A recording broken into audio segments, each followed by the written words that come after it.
In Clayton County, Georgia, a woman named Stacy Willis took her baby son, Dewan, to get circumcised. And the worst screw-up you could possibly imagine happened. They cut off the tip of his penis.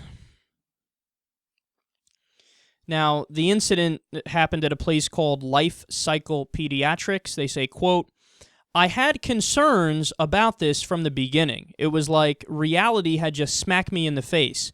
No child deserves to go through this. It's shocking and catastrophic. I don't know what other extreme words you could use about someone as having essentially the end of their penis amputated. For a male, it's almost the worst thing you can imagine. I feel like you stole his whole teenage years, his whole adult life. So now the mother is suing and trying to get the clinic shut down. And get this, they didn't even rush the kid to the hospital when they did it. I mean, it's just a stunning story. Now, unfortunately, this isn't really all that rare. I think we've done one other story where this happened, and there are plenty of examples when this happens. And, you know, we've gone over the Orthodox Jewish tradition where they, in a ceremony, they circumcise the baby, and then the rabbi sucks off the tip. No, you can't do that. Some babies literally got herpes and died because of that. Okay, that needs to be banned yesterday. What are we, seriously? That's insanity. We allow people to suck bloody baby dicks as long as you do it in the name of religion. Imagine a secular person decided to suck a bloody baby dick. They would be arrested in 14 seconds. They'd be arrested in negative 14 seconds, and they should be. But as long as you do something in the name of religion, it's okay, guys. It's in the name of religion, so we get to suck baby dicks. Now, look, I've talked about circumcision in general before, and here's the bottom line, man. There are plenty of studies that say that suggest and recommend circumcision. I'm not kidding. You know, scientific groups, medical organizations, doctors groups, and a lot, you know, modern governments recommend it. Some are more agnostic, but I think most of them recommend it. So there is science where people say, hey, do circumcision, and the reason is that you have a lower incidence of certain STDs when you do that.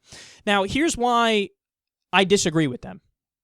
Because that had to start somewhere. It's not like when they first did it in whatever century they did it, in the year 6, let's say, that they thought it out empirically, and they were logical. And they said, okay, so here's what we're going to chop off the tip of the dick because clearly when we do that, they're going to not get chlamydia. They didn't even fucking know what chlamydia was or any of the problems were, STDs were back then. So somebody did it, and then after the fact, people came along and rationalized it. Like, oh, no, that makes sense because of the reasons that we're stating right here in this paper. But no, that doesn't make sense. Now, here's the other reason. Stop and think about it. If you really wanted to get rid of STDs, you wanted to decrease them by 100%, you could do that. Now, if I told you could, I guarantee you'd never have another STD in your life. Would you be in favor of never having an STD in your life? You'd say, yeah, right? Look, statistics, facts, you could never have another STD in your life. So sign me up. What do I have to do? Chop off your dick. If you don't have a dick, you can't get an STD.